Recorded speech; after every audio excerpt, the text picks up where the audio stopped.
Baik, di sini akan langsung masuk ke pembahasan tentang judul dari Studio Perancangan Arsitektur 6, yaitu Mixed Use Building. Sedangkan judul proyek yang saya ambil yaitu adalah Porosity Place atau ruang yang berpori.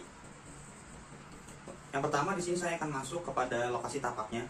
Lokasi tapaknya itu beralamat di Mall Serpong Terbengkalai, Paku Alam, Tangerang Selatan, Banten. Untuk kondisi existingnya, di sini di atas tanah bangunan mall sudah tidak terpakai. Lalu dengan luas lahannya 14.000 meter persegi. Di sini saya selanjutnya masuk kepada analisa tapak. Untuk analisa tapak yang pertama adalah orientasi tapaknya. Di sini sudah saya tampilkan orientasi tapak yang pertama, yaitu adalah data. Untuk data yang ditemukan adalah di sini memiliki 3 view dari jalan menuju ke bangunan. Nah, jadi pada tapaknya itu memiliki 3 view. Lanjut, untuk pada potensinya. Untuk potensinya sendiri yaitu adalah dari 3 view tersebut. Jadi kita bisa memanfaatkan nantinya menjadi sebuah fasad utama. Nah, nanti yang fasad utama yang mencolok ketika nanti didesain seperti itu, agar bisa menarik perhatian dari jalan menuju si tapak nantinya. Selanjutnya, untuk kendalanya itu sendiri adalah karena existingnya ini adalah berada di jalan protokol atau jalan utama, jadi kemungkinan besar pada jalan tersebut memiliki kebisingan yang lebih tinggi karena intensitas kendaraannya pula juga tinggi gitu. Lanjut, di sini masuk kepada solusinya. Dan di sini untuk permasalahannya saya untuk si kendala kebisingannya adalah membuat pile atau muka lantai si bangunannya itu lebih tinggi daripada muka jalan seperti itu. Dan nantinya ketika didesain saya akan membuat itu adalah green border. Green border ini adalah istilahnya pagar taman. Jadi pagar taman ini adalah nantinya menyaring kebisingan dari luar menuju tapak seperti itu, sehingga bisa meminimalisir kebisingan yang ada dari luar. Selanjutnya di sini masuk kepada orientasi matahari. Orientasi mataharinya adalah bergerak dari kanan tapak menuju kiri tapak jika dilihat dari arah selatan seperti itu. Sudah saya jelaskan juga di sebelah sini pada gambarnya. Lalu masuk kepada potensinya. Jadi potensi pada orientasi matahari pada tapak saya, sisi timur dan barat pada tapak akan banyak menerima cahaya matahari seperti itu. Untuk kendalanya, cahaya matahari masuk membawa panas yang lebih banyak pada sisi timur dan barat. Untuk solusinya yaitulah membuat tapak atau fasad dan bentukan yang menyikapi ketiga view tersebut. Jadi nanti ketika didesain si fasadnya itu akan kita olah gitu, mengadaptasi dari bentuk atau arah dari mataharinya seperti itu, sehingga nanti mataharinya tidak langsung berpapasan ke bangunan kita gitu. Untuk selanjutnya sirkulasi akses tapak.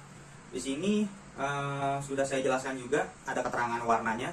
Jadi yang warna merah adalah padat, dan yang jingga adalah sedang, dan yang biru adalah lancar. Sedangkan yang merah itu adalah jalan protokol utama, dan jalan yang jingga adalah jalan akses perumahan, dan yang biru itu adalah jalan akses industri seperti itu.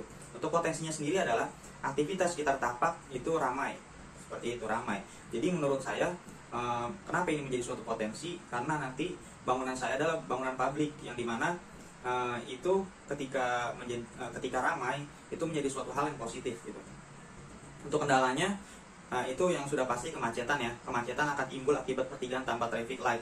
Jadi di sini ada pertigaan antara jalan protokol menuju jalan akses ke perumahan seperti itu. Untuk solusinya di sini meletakkan jalur masuk dan keluar yang berbeda serta posisinya minimal 20 meter dari persimpangan untuk menghindari kemacetan seperti itu.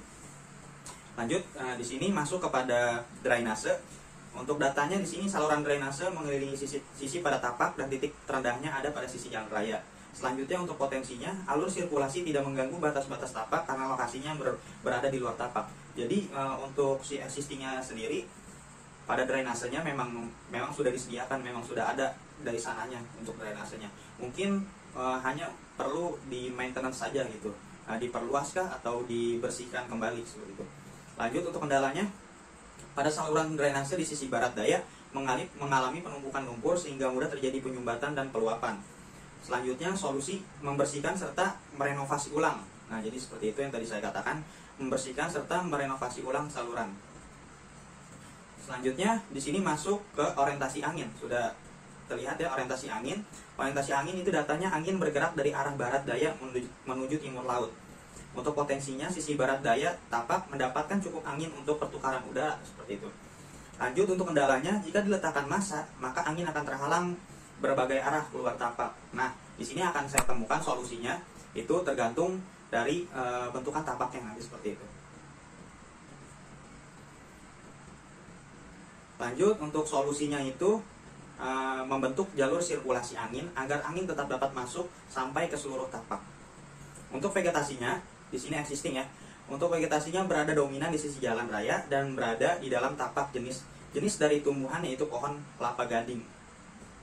Untuk vegetasi dapat dimanfaatkan sebagai peneduh nantinya untuk potensinya. Untuk kendalanya, ada beberapa vegetasi yang berada di dalam tapak yang akan mengganggu proses pembangunan, sehingga nanti ada beberapa pohon yang mungkin nanti akan kita eksekusi atau kita pindahkan gitu agar lebih mudah untuk proses pembangunan.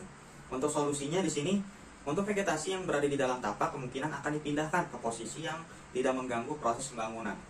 Dalam artian pohon yang ada itu bukan berarti kita cabut atau kita rusak, akan tetapi hanya kita alokasikan ke tempat yang lain berbeda gitu. Oke, sekarang masuk kepada peruntukan lahan atau land use pada tapak yang saya pilih. Jadi di sini sudah ditampilkan ya dari profil pada peruntukan lahan di tapak saya. Itu yang pertama ada yang namanya koefisien perumahan. Jadi memang yang warna garis jingga itu menandakan lokasinya itu adalah lokasi koefisien perumahan. Lanjut ada yang berwarna hijau muda di sini. Hijau muda yaitu koefisien industri. Jadi memang di daerah tapak saya di sini memang di bagian belakangnya itu adalah kawasan industri gitu. Lalu selanjutnya ada koefisien RTNH, ruang terbuka non hijau. Di sini contohnya adalah seperti jalan raya. Lanjut di sini adalah koefisien perdagangan dan jasa. Nah, memang di sepanjang jalur sisi jalan raya itu adalah pertokoan seperti itu. Lanjut yang sini ada berwarna ungu adalah koefisien taman dan lingkungan. Memang berada jauh dari tapak saya itu. Lanjut di sini ada yang berwarna hijau terang ya. Ini adalah koefisien sempadan saluran udara. Di situ mungkin ada yang namanya saluran udara seperti itu. Untuk pembahasan selanjutnya itu adalah aksesibilitas dan konektivitas. Untuk aksesibilitas dan konektivitas yang sudah saya analisa pada analisis makro, di sini bahwasannya pada lokasi tapak saya adalah suatu lokasi tapak yang sangat strategis karena di sini dapat diakses yang pertama yang sudah saya tampilkan di sini itu dari tapak saya menuju bandara, yaitu Bandara Suhatta atau Soekarno-Hatta, itu hanya berjarak 30,1 km. Untuk perkiraan waktunya itu hanya setengah jam, lebih 7 menit atau 37 menit. Lalu di sini juga ada akses kereta api.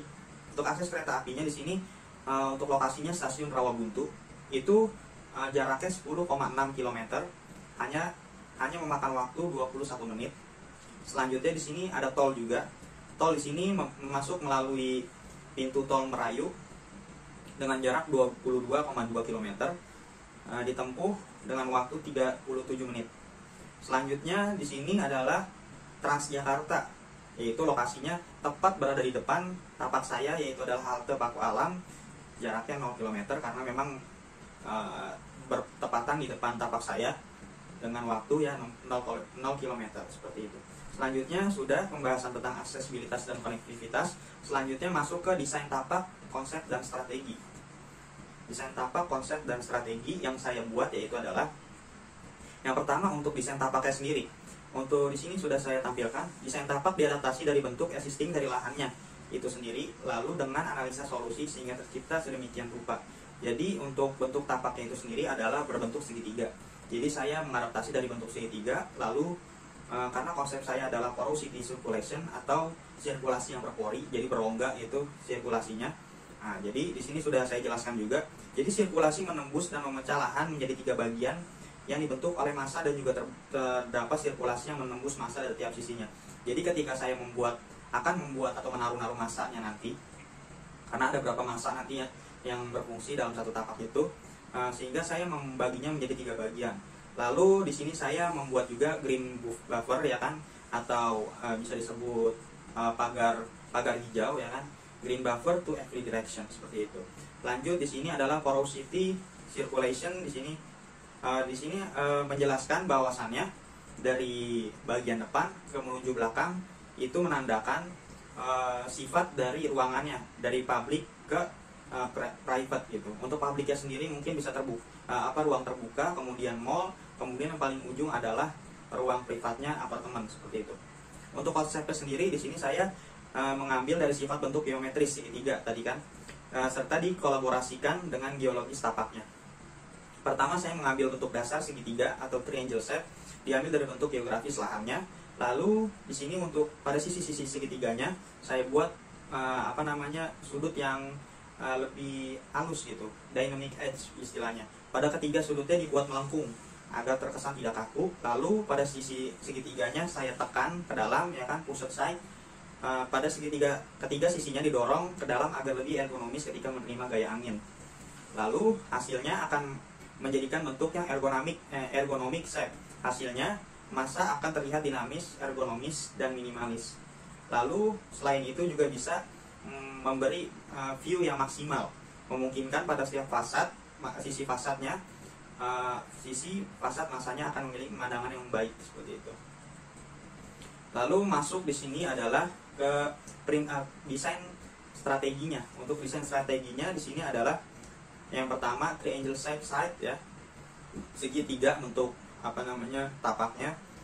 Lalu ada meshing separation, massa kemudian dipecah menjadi 3 atau 4 massa yang bertujuan untuk celah sirkulasi bagi pengunjung. Lalu di sini adalah dynamic edge, tadi juga sudah dibahas. Untuk solar lightingnya di sini saya sangat memanfaatkan cahaya alami gitu dari matahari, sehingga nantinya saya akan buat bukaan-bukaan yang maksimal kepada ruang yang memang membutuhkan intensitas cahaya yang lebih lama gitu. Lalu di sini ada water body. Jadi pada tapak saya di sini nanti pada sisi-sisi tapaknya akan ada yang namanya itu kolam gitu. Jadi fungsinya apa sih untuk kolam ini? Di sini fungsinya untuk membuat udara di sekitarnya itu lebih sejuk gitu. Lanjut, di sini ada greenery atau penghijauan. Bangunan mendukung penghijauan lingkungan dengan memasukkan banyak elemen hijau pada bangunan sehingga bangunan berdampak positif bagi lingkungannya. Lalu masuk kepada wine orientation. Jadi di sini karena bentuk yang tadi sudah saya olah itu adalah bentuk yang ergonomis terhadap angin, sehingga nanti pada fasad dan pola si masanya akan bisa menyalurkan angin dengan maksimal seperti itu. Natural lighting di sini saya lebih menekankan nantinya pada bangunan apartemen dan mungkin ada food plaza juga. Di situ akan menggunakan cahaya alami karena agar lebih menghemat energi.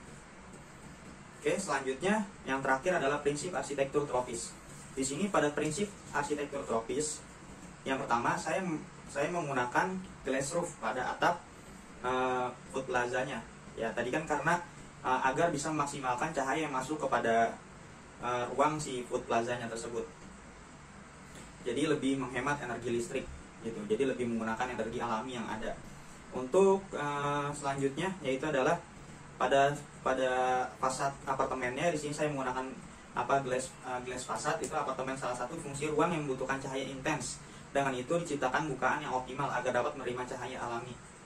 Selanjutnya adalah bata terakota. Nah, bata terakota ini diaplikasikan pada fasad si mallnya agar lebih terkesan industrial seperti itu. Untuk pada sisi bangunannya di sini saya akan menumbuhkan ketapang kencana. Nah, tadi pada konsep greenery ya, penghijauan. Jadi sini saya lebih menumbuhkan ketapang kencana karena ketapang kencana itu dia selain daunnya rimbun ya kan, dia memiliki diameter ranting yang banyak setiap pohonnya sehingga bisa menghasilkan oksigen yang lebih banyak seperti itu.